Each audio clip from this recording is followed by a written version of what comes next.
महंगे कर्ज के द्वार पर फिर लगा लगाम। अब आपकी जेब पर नहीं बढ़ेगा ईएमआई का बोझ। रिजर्व बैंक ने नए वित्त वर्ष की पहली मीटिंग में लिया बड़ा फैसला, नहीं बढ़ेंगी ब्याज दरें, 5.25% पर ही थमी रहेगी। रेपो रेट की रफ्तार क्या वाकई खत्म हो गया है महंगाई का डर, या फिर ये आने वाले किसी बड़े तूफान से पहले की शांति है? चलिए समझते हैं आज की इस खास रिपोर्ट में। दोस्तों, भारतीय रिजर्व बैंक यानी आरबीआई ने वित्त वर्ष 2026 से 27 की अपनी पहली मॉनेटरी पॉलिसी कमेटी की मीटिंग के नतीजे घोषित कर दिए हैं। 8 अप्रैल को हुई इस बैठक की जानकारी देते हुए आरबीआई गवर्नर संजय मल्होत्रा ने साफ कर दिया कि इस बार रेपो रेट में कोई बदलाव नहीं किया जा रहा है। इसका सीधा और सरल मतलब आपके लिए ये है कि फिलहाल आपके होम लोन, कार लोन या पर्सनल लोन की ईएमआई नहीं बढ़ने वाली है। आपको बता दें कि यह लगातार दूसरी बार है जब आरबीआई ने दरों को स्थिर रखा है, क्योंकि इससे पहले फरवरी में भी दरों में कोई छेड़छाड़ नहीं की गई थी। फिलहाल रेपो रेट 5.25% के स्तर पर बरकरार है। यहाँ गौर करने वाली बात यह है कि पिछला साल यानी 2025 ग्राहकों के लिए काफी राहत भरा रहा था। साल 2025 में आरबीआई ने 4 अलग अलग मौकों पर कुल मिलाकर 1.25% की बड़ी कटौती की थी। इसकी शुरुआत फरवरी 2025 में हुई थी, जब दरें 6.5% से घटाकर 6.25% की गई थीं। उसके बाद अप्रैल, जून और फिर दिसंबर में भी राहत का सिलसिला जारी रहा, जिससे ब्याज दरें 5.25% के मौजूदा स्तर पर पहुंच पाईं। करीब 5 साल के लंबे अंतराल के बाद पिछले साल शुरू हुआ कटौती का यह दौर फिलहाल रुको और देखो की स्थिति में पहुंच गया है। अब सवाल उठता है कि जब सब कुछ ठीक है तो इस बार कटौती क्यों नहीं की गई? तो दोस्तों, इसके पीछे की वजह है वैश्विक अनिश्चितता। गवर्नर संजय मल्होत्रा ने स्पष्ट किया है कि भारत की मैक्रो इकोनॉमिक स्थिति तो मजबूत है, लेकिन ईरान युद्ध की वजह से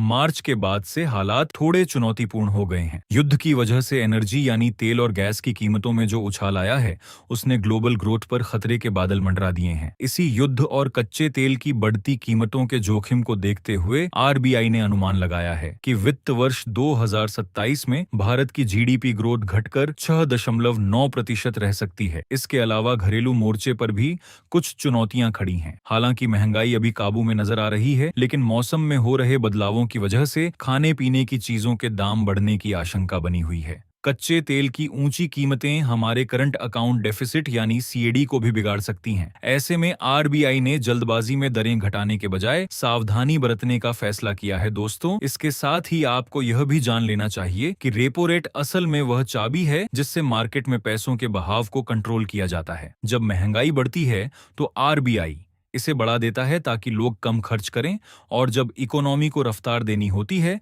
तो इसे घटा दिया जाता है ताकि आपको सस्ता कर्ज मिले और बाजार में पैसा आए। निश्चित तौर पर आरबीआई का यह फैसला एक बैलेंस बनाने की कोशिश है। जहां एक तरफ ग्रोथ को बनाए रखना है, वहीं दूसरी तरफ महंगाई को फिर से सिर उठाने से रोकना है।